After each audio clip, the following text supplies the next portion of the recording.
I'm Aureo Pinto. I am an accountant, a tax accountant, registered financial consultant, financial planner, and I want to thank Z and the Yonkers Public Library for hosting today's session.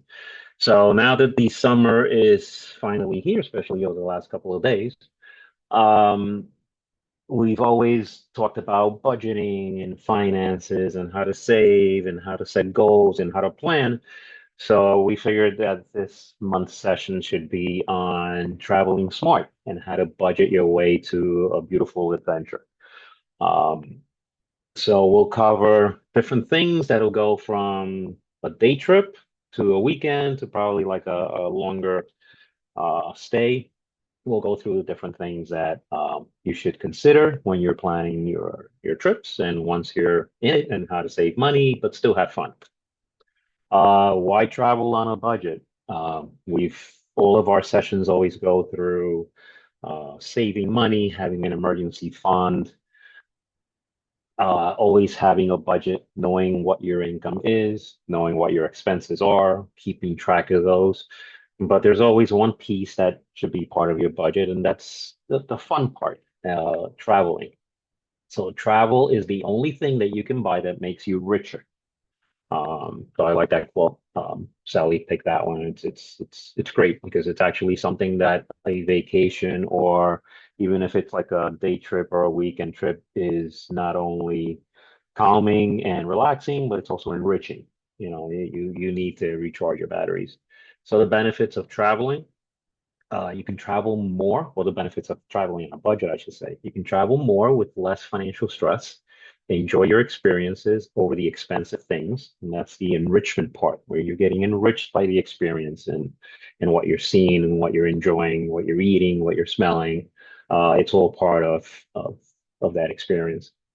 And learn new money habits while you're planning for your travel, as well as once you're in the travel status. So let's travel first, wonder later.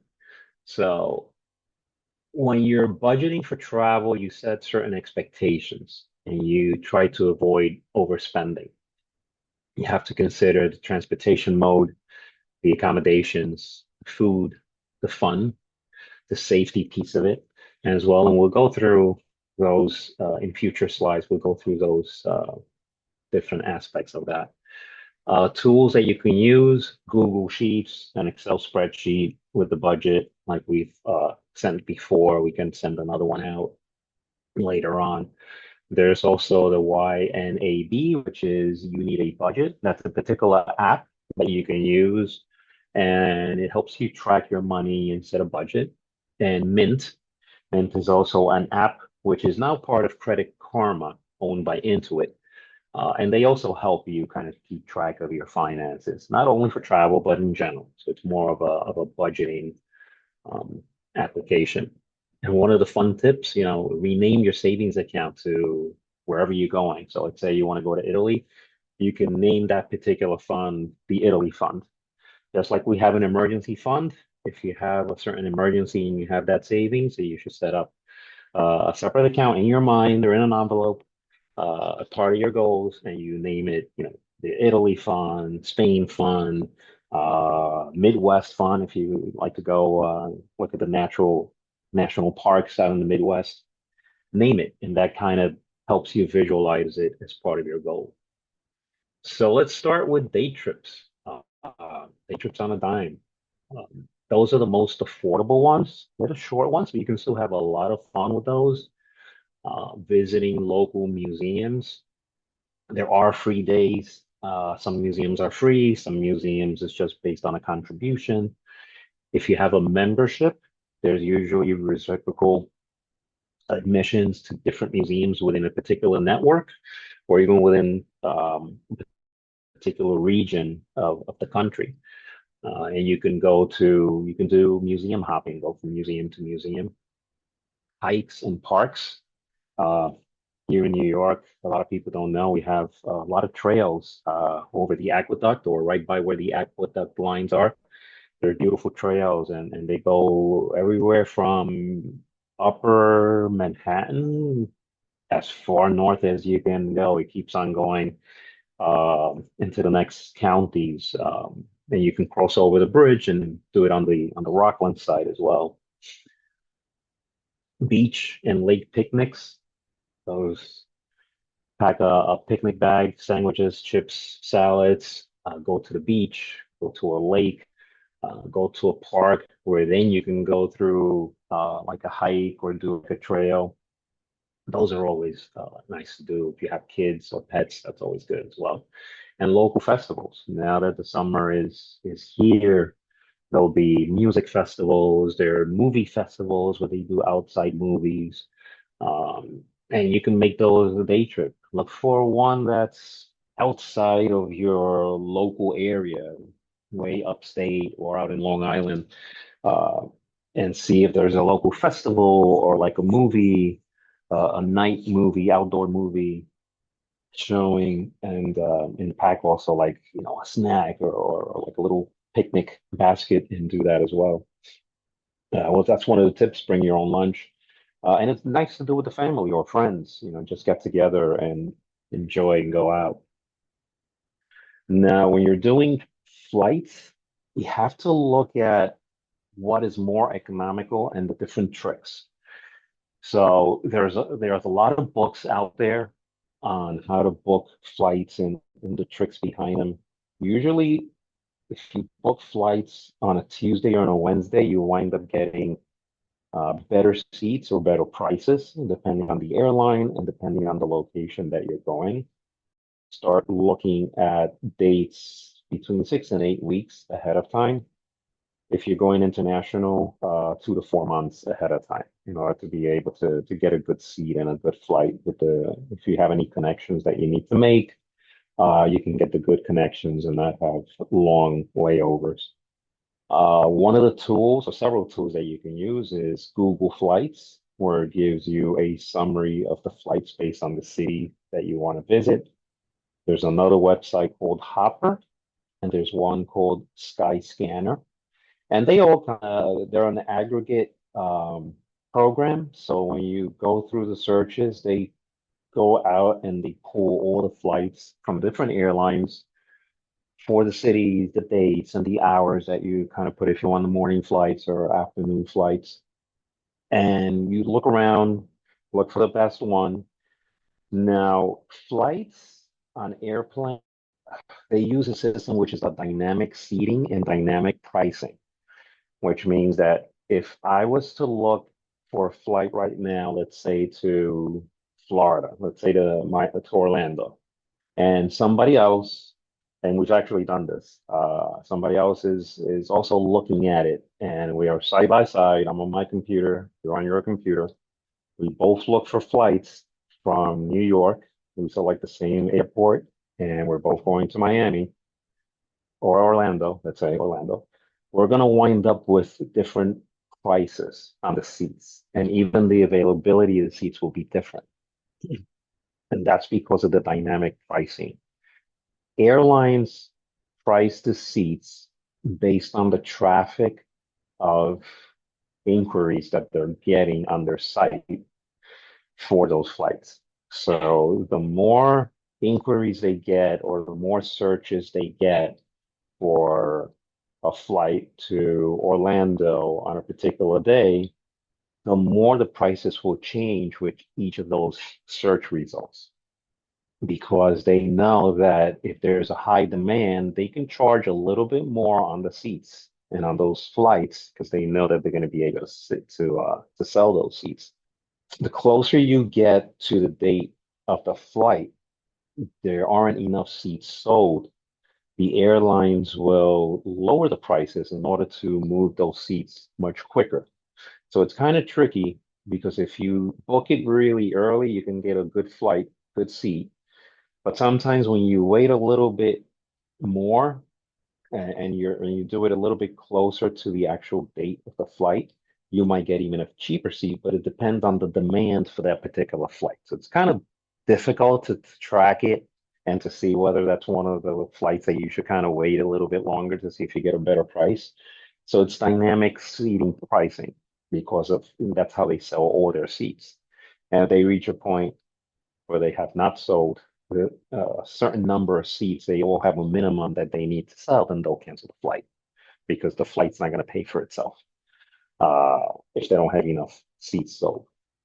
So one of the tips that we suggest is using an incognito mode. So you open up an incognito web page on your browser, and you can flip between your regular browser and the incognito, and you're kind of fooling the system because you'll see both variations of the flight, and you'll see the same flight with a different pricing for the seats. And if the system thinks that there's actually more demand and they start lowering the price a little bit because they want to uh, sell it much quicker, or they know that there's demand and they can get a little bit higher price and the prices continue to go up, you can either wait and try again in a couple of hours or a day later, see if you get a better price. Or if you think that you're getting the best price based on your current search, then you should book it. Um, and that's one trick that airlines do all the time. That's how they're able to make sure that the flights have a minimum number of seats sold um, in order for them to be able to make the flight. So it's dynamic seating. So that same seat can cost $200 today, but tomorrow, if they haven't sold enough seats, it can go for 150, or vice versa. They see that the seats are selling fairly quickly. The seat that you see today for 200 tomorrow can be 250 or even 300 because they know they can get a little bit more on it since they're filling it up. So now we have kind of like the airline kind of set. And before we move into the hotel versus Airbnb and hostels, I know somebody who instead of flying everywhere, she uses the train. And I have to look into this. She says that she has a credit card, and I'm not sure if it's something that's affiliated with Amtrak. And she winds up getting points toward Amtrak. Basically, it goes via train anywhere that she travels to. And even if there's no direct line, she'll do connecting lines and then she'll rent a car for the rest of the trip. Um, and that's also one thing to consider using train, depending on the line that you're using and where you're going. Some of those train lines actually go through very nice territories. You go through nice landscapes and beautiful scenery. That'll be also like a fun thing to do on your trip while you're like looking out and going to your destination. So it's also consider trains as well. Hotels versus Airbnbs versus hostels. So hostels are basically, I call them community hotels. You're sharing rooms with strangers. You might be sharing bathrooms with strangers if you have a private room similar to like a guest house. It's very cheap, but it's very social. You get to meet, people from all walks of life, going to different locations, coming from different locations, and it's one way of actually meeting a lot of people and getting a lot of insight into where they're from, learning from them or where they're going. It's not for everybody. That's only for people who really like that type of environment when you're traveling. People who are very, private or they don't want to, share rooms or share bathrooms, they'll stick to Airbnbs or hotels. But that's something to consider also. It depends on the country that you're in and the safety. Not all hostels are very safe as well, so just be kind of weary of that and research it if that's the way you're going. Airbnbs are good for group stays. You can actually rent a house if you have a large family or a large group of people, friends that are going, extended family. A ton of room. You might have a swimming pool. You definitely have kitchen, different bathrooms, yards, barbecue facilities. So depending on the type of Airbnb, that might be something to do if you have a large group that's going. And hotels, it's the usual, look for the chains that you're comfortable with. Look at the points if you have affinity accounts with them. If you have credit cards where you can accumulate points towards certain hotels. Well, they're also reliable. Their reliability, that their safety is in there. If you're familiar with Hilton's or any of the other chains, you already know their process, you know what they do. Some places give you free breakfast. Most of them have like a free happy hour at the end or like free snacks. So look at that wherever you're going. And if there's a particular chain that you like, you know, usually sticking to them is good. Accumulating the points so you can get better pricing. Always look at the safety behind all of these, the hostels, the Airbnbs, and the hotels. Look at the locations. Look at the reviews because it might be a great hotel that you already know and familiar with the chain wise as far as the name, but the location might be a little bit tricky. So always read the reviews, check their policies when it comes to safety, and also like what they give as far as you know, breakfasts and snacks and things like that. Explain again why to use incognito mode with booking. Okay, so when you're in a regular browser window, there's cookies that are placed on your computer and it gets tracked. So if you were to go in today and you're looking at an air flight in American Airlines, and you're looking at that flight, you're going to go to Orlando, and you're not happy with the price, you're like, you know what, I'll wait tomorrow. I'll check in a couple of days. You close off the window, turn off your computer. Next day you boot up again. A couple of days you boot up again. You go back into American Airlines, you're looking at the flight again and you look at the price, you might not see a change in the price because there were already cookies put onto your computer by that website. And it already knows what you were searching for. So it kind of tracks you. When you do an incognito mode, you open up an incognito page, there is no tracking, there's no metadata collected, and there is no uh, cookies put on your computer. So it technically becomes a second browsing page that's in or to your search results. So when you do that and you open up the next day and you try another incognito web page, it's going to be totally different than what you had seen because it's not tracking it. So it doesn't know that, okay, so this person already came yesterday. They were looking at this flight and it was 300. We're going to keep it at 300 because we want to sell it at 300. If you're going through an incognito, it's going to think this is a new person who's looking at it. We already have one person who's looking at the flight for 300. Maybe if we lower the flight to 250, we can sell that seat to this person. But they don't know that you're using an incognito. So there's no way of tracking it. So that's the best way of booking airline flights when you're doing that. That was a great question, though, because it is kind of difficult to understand why an incognito would make sense and what it's all about. But and that not only works for airlines, that basically works for anything. If you go into like Amazon and you're shopping for something, and then the next day you go back in, it's going to remember what you were looking at. Uh, that's why a lot of people recommend, and I recommend that too, that if you're doing a particular search to purchase something, at the end of the day or every couple of days, you should clear out your cookies and clear out all your data on your browsing history so that when you go back to that particular website, it doesn't recognize you as being there already. So it doesn't kind of give you the same results from before. It might take a little bit longer when you're searching for something because now you're starting from scratch, but the pricing behind it and the options that pop up will be different than on the prior one. All right. So let's say that now you have airline set, everything is ready to go. Now you have to pack like a pro, right?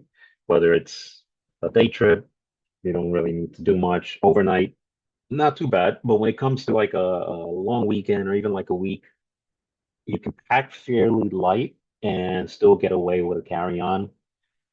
And the second bag, you know, basically like a backpack or you know, a pocketbook. And carry the essentials, just a bare minimum, what you would need. and the important things, documentation, your passport. It's always good to travel with your passport, even if it's local, especially now with the new rules of the enhanced IDs or the real IDs. Passport is always good. It's accepted everywhere as identification. And medications. Make sure you take your medications if you have any. That's one of the most important things. First thing to pack. Rolling your clothes instead of folding, sometimes rolling it.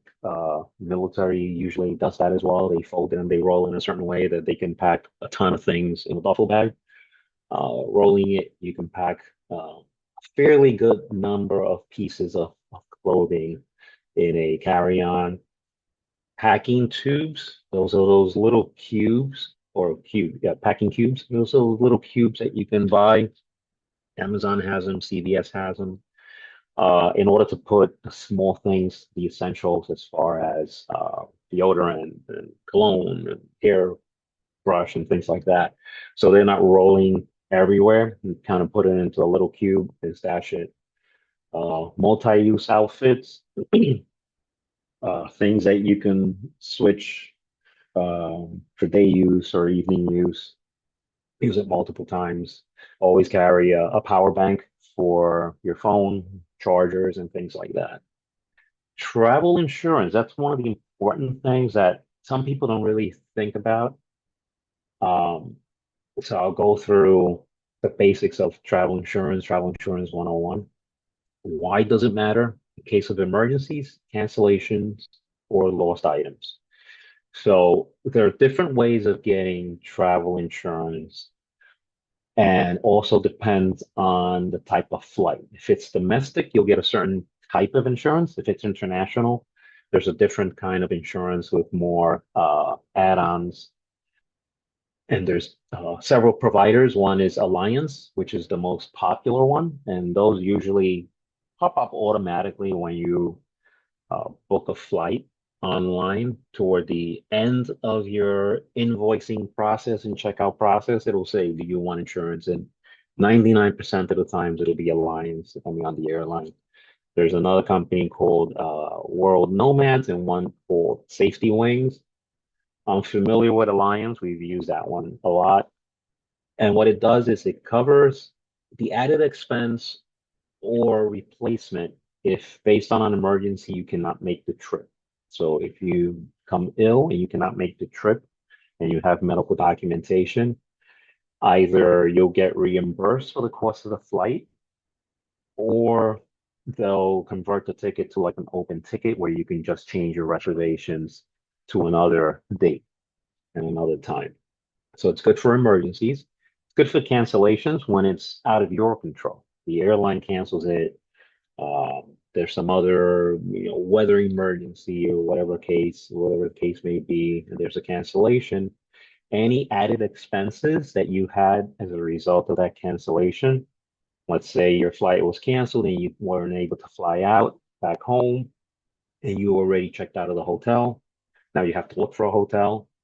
That cost of that hotel for that night while you're waiting to get rebooked into another flight is covered by the insurance.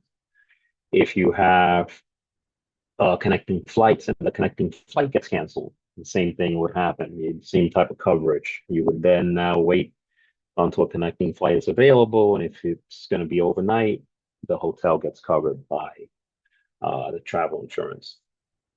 Sometimes when a connecting flight gets canceled, the airline, as a courtesy, sometimes will put you up in a hotel, but if they don't, you have the insurance for it.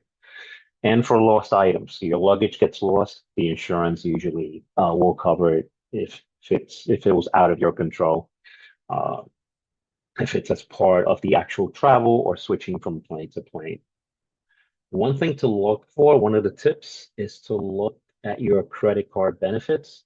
A lot of credit cards, if you use that credit card to pay for the bill for your airfare, will automatically give you some type of travel insurance for emergencies. Sometimes they will also assist you with cancellations if there's a cancellation and you need to stay over. And almost all of them have some type of lost item benefit where if you book the flight with that credit card, and you lose your luggage, they reimburse you for the loss, and they have a certain dollar amount. It's like $100 or $200 for the luggage and whatever valuables you had in it. But check to see what your credit cards have. One thing that I want to note also, if you rent a car, many of the credit cards at this point, if not all of them, also have a waiver for the insurance, which means that you do not have to buy the extra insurance um, from the rental location because the credit card will cover any insurance loss or any accidents or anything that happen on the rental car if you use a credit card for the rental contract. So make sure that that is a benefit that you have on your credit card and check it before you travel and find out if you can waive the insurance at the car rental place and your credit card will cover it if there is some type of an accident or a mishap with the rental car. That's a very good savings because some insurance policies per day for rental cars can range anywhere from like 9.99 or 14.99 is usually the minimum, all the way up to like 20 or $30 per day just for the insurance coverage. So that's something to look into. I see a few more questions. Let's see. I got the right size bottles for TSA, actually found them in clearance. Yes, that's right. TSA has the limit on the size of the liquids that you can carry in. I believe it's like 3 ounces, 4 ounces. So yes, that's a good point to make, Nancy. If you do those bottles, make sure that you have the right amount that's TSA accepted, because TSAs will just go through your luggage and dump anything that's over the amount if you're carrying it. ARP has insurance. If you're an ARP member as a senior, they have the travel insurance. Okay, that's great. Common mistakes can lead to wasted money. So last minute bookings, and I said earlier, sometimes last minute bookings works, but that depends, and it's very difficult uh, to kind of predict. But it depends on the flight, the location that you're going, and the date. Sometimes a little bit later in the season or a little bit sooner to the expected trip date can give you a little bit more, but for the most part, it's much more expensive though. Watch out for ATM fees at the different locations. If you use an ATM that is not accepted in you or it's not part of your network, you'll be paying ATM fees, especially on international travel. Ignoring the fine prints, look at the cancellations, policy, look at what the airline, there's a lot of airline exclusions as to what they'll do and what they won't do. Just read those. Different airlines have different ones. And a lot of the airlines have been changing their travel policies lately. So always read the fine print to make sure you're aware of what's going on with your ticket and what can happen if there's a cancellation or if they move things around. Lately, with the impact of the change in government and the staffing between TSA and especially the FAA, there have been problems in certain airports with staffing. So a lot of flights have been canceled or rerouted. That's happening a lot in New York, especially in our areas in New York and different parts of the country have had major airports also with the same problem where there's FAA issues or TSA issues, and they don't have enough people to go through the security lines or to actually handle air traffic. So there have been cancellations of a lot of flights. So look at the fine print on that. What would happen if they cancel it? Sometimes they're also moving the flights around, so the flight might still be going out at that date, but they might either push it out a little bit, about an hour or so, or they might even go out earlier than expected, and they'll make the change. But if you have a connecting flight and that's your connection, you might miss it just because it might leave and it might not give you enough time to get from your first plane to the second plane. So always look at that. Roaming charges come into effect when you're outside of the country, and sometimes within country now, depending on the plan that you have. If there aren't enough towers that cover your phone company or your service, you might get hit with roaming charges. Overpacking can lead to having to pay for the extra luggage or the weight of it. So that's one of the things to look out for. Avoid with planning good cards and offline apps. So like the apps that I mentioned before that help you on the budgeting side, there are also apps that help you with the airline itself and keep track. Each of the airlines have their own apps. Download those, keep track of your flights through it as you're going through the airport. If there's any changes, sometimes the app will have the latest update even before it gets updated on the boards in the airport.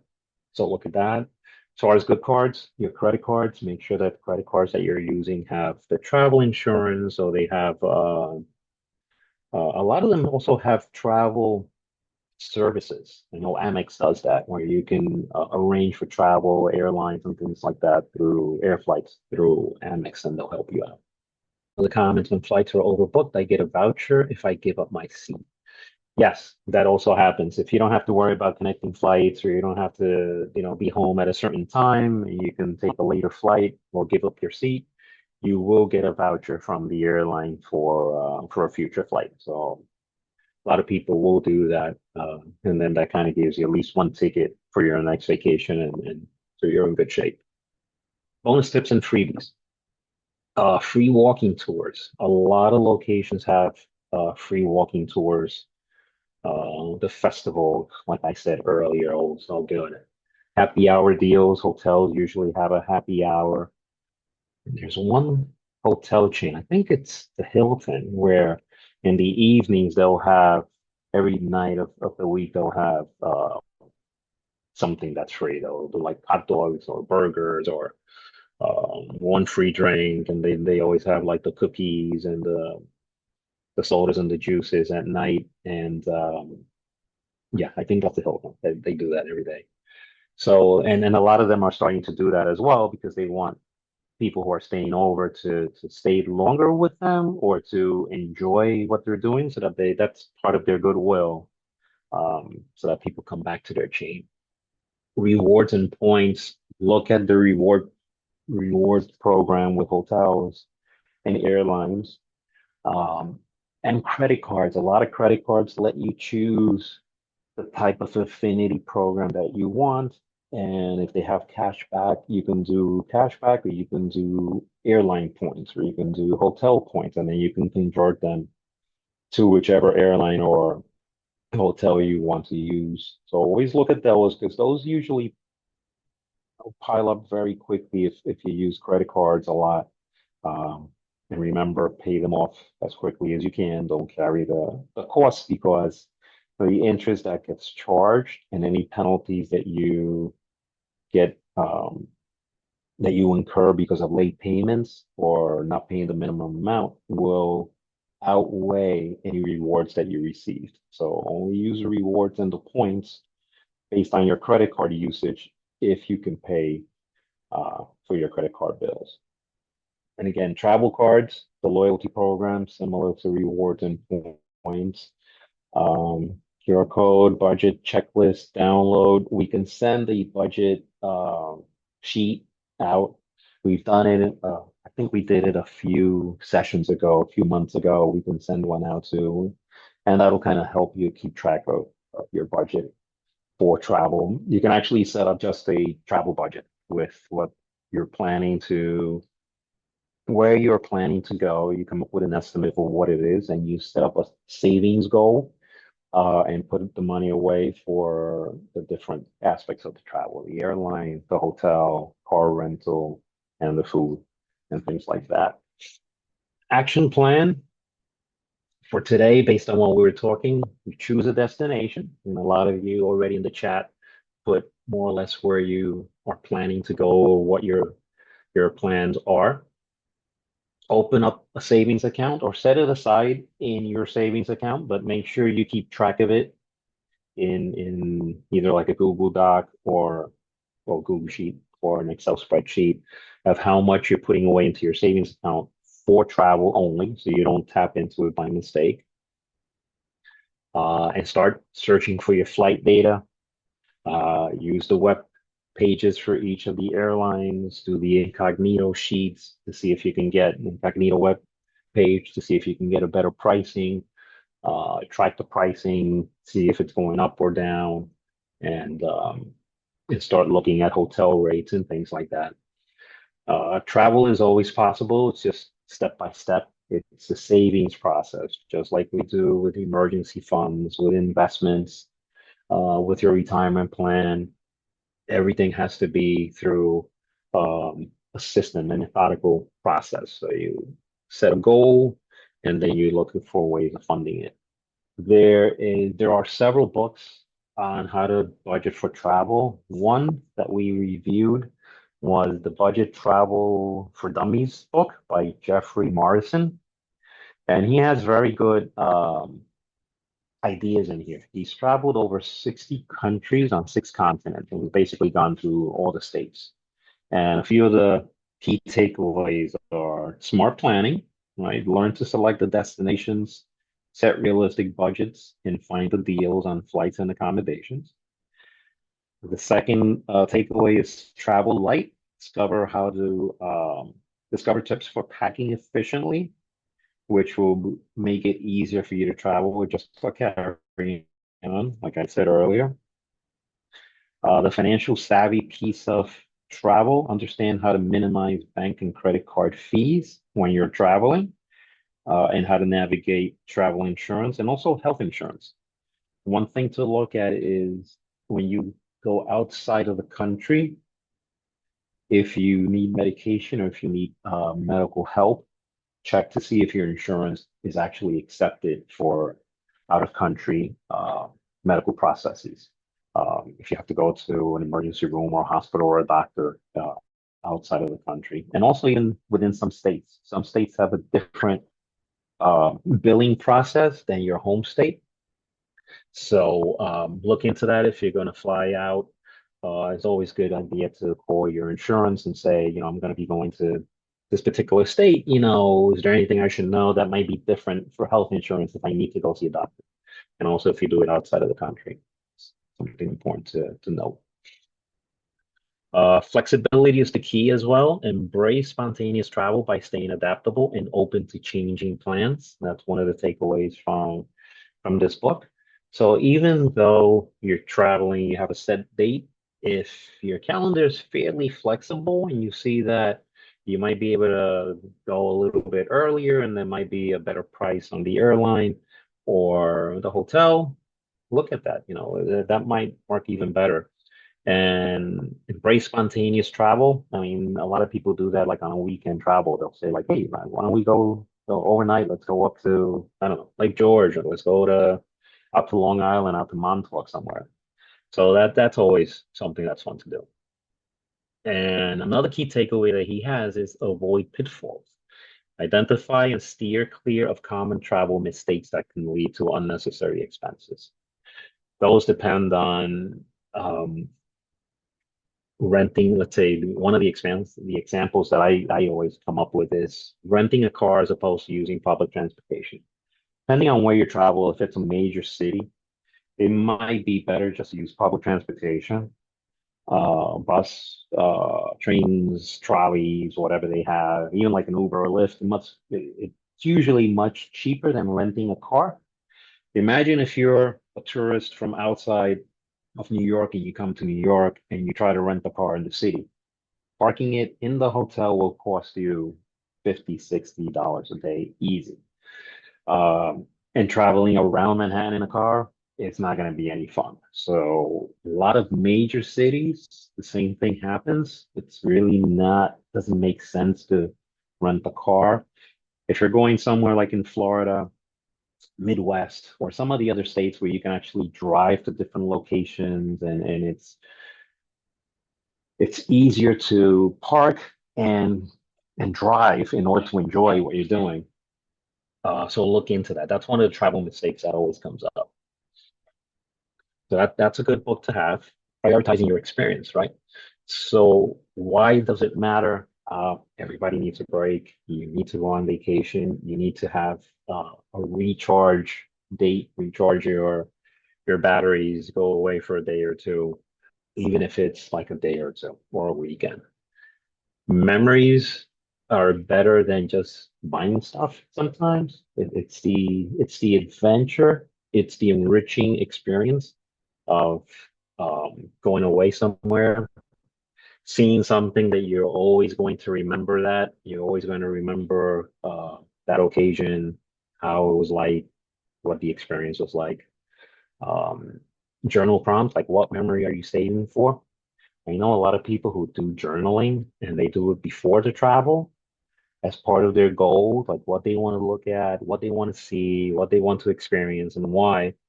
And then they write their journal while they're there to actually explain how it was like. And then when they come back home, they do the last part of the journal as to, what was the takeaway for them? What did they experience that they really liked, and how did that really enrich them? How did it meet the goal that they had, or that want that they had? And then sharing it, the best past trips and lessons. It's always nice to experience that and bring pictures back and run it by with people. Yeah, no, no. If you own an RV, it's always good. Like I've worked with people who actually have RVs and they go everywhere with it. They do their camping trips, they go to the national parks because there are locations that are open and they actually cater to RVers where they'll have the space available, they'll have to hook up for the gas and everything else in the water for you. If you own it, it's always good to use it. It's a great experience. It's basically like you're home. It's your home, and you're going along with it. As long as there's a place to actually hook it up to. Uh, the cost element of it, I think at the end of the day, might be the same as if you were to fly somewhere and probably rent a car. But the saving or the difference would be that you're more comfortable. You go at your own pace. You go as many miles as you want on a particular day. You can hook up to any campsite that you want. A lot of the campsites have lakefront property, or they have other activities. So it's always, I think, an RV. It's a great idea, and I think the price wise, it might be even a little bit better than when you're flying, and it's just the convenience of it as well. So that is good. If you have to rent it, it might be a little bit more expensive, but I would always say if you're interested in it and you don't have an RV, but you're thinking of renting it, I would do the rental. Go ahead, rent it, give it a try like over a weekend or a week and see how that works and if it's worth continuing to do it. Emily home swaps between friends. Yeah, that's a good one too. Yeah. That's similar to like an Airbnb. I know some people who do that too. And that is a good experience. Some churches have people who rent or give rooms to people who travel. Yeah, that's also good. Yeah, that's a safe environment, so that's something to definitely consider. It's good. So Q&A and wrap up, but I have quick tips before that. It's good to take advantage of city passes. Most, if not all, of the major cities, they have what they call a city pass. Uh, and they have all different names, but most of them call it a city pass. Some are free, some are like $10, $20, $30. And it basically gives you either savings in, reduced prices in entrance fees, or it gives you free entrance to museums or certain parks. Uh, some might give you reduced fare on like a bus or a train. So it's good to look at city passes in the major cities that you're going to visit, see what kind of savings you can get. And they usually come with like a little map or not so much of an agenda, but based on the places that you can use the card, it's good to follow that because it might be locations that you want to visit anyway. So it's all good stuff. When you do your budgeting, usually 50% of your budget will be for accommodations and the flight between the airfare and the food. That might take up 50% at least. And then try to give yourself a budget also per day, like spending money, $50 or $100, depending on if you want to get souvenirs or not, or the kind of food that you want, if you want to do any extra things while you're there. It's some if you go to some locations, there might be like ferry rides or different things that you can do that are additional money in that location. So also give yourself a little bit of a budget for that. Also, like I said, with the city passes, that they have like a little map or different places that you can use it. Look at the locations. You don't have to go to every site, but be present at the sites that you are visiting. Enjoy the areas that you're actually looking at, that you're visiting, what you're doing. The quality is more important than the quantity. I know some people will travel and they're like, oh, you have to take advantage of, the city and do a million things, but then you're so exhausted, you really don't get to enjoy it.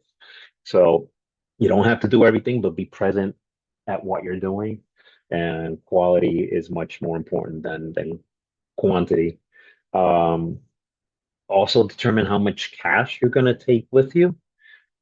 Some places, almost everybody will take credit cards. Some eating establishments are getting away from credit cards and they're only cash. So have a little bit of a cash stash available just in case you go somewhere that you can't pay for food or for something using credit cards and it's only cash. Like I said earlier, research what kind of programs your credit card have, as far as affinity points and things like that, and look at the most expensive times of the year for the locations that you're visiting. Certain places are much more expensive as far as airfare and hotels, certain times of the year because that's like their peak season. So look at that and take that into consideration and into your budget if you still want to go to a location that's expensive during the time period that you want. We will hand out budget planner. I will send that out to Z and she can send it out in a little bit. And closing quote, adventure awaits, plan smart and travel far. Have fun with what you're doing, enjoy it, get enriched by what you're doing as far as vacation. And a vacation to each of us is something different. Some people go for like really big adventures and blood pumping things like, zip lining and bungee jumping. Some people just go some places where they can sit, relax by the beach, and read a book. So, whichever way uh, enriches you, whichever way has the calming effect for you, plan for that and enjoy it, especially now that we're finally in summer and we can start doing that.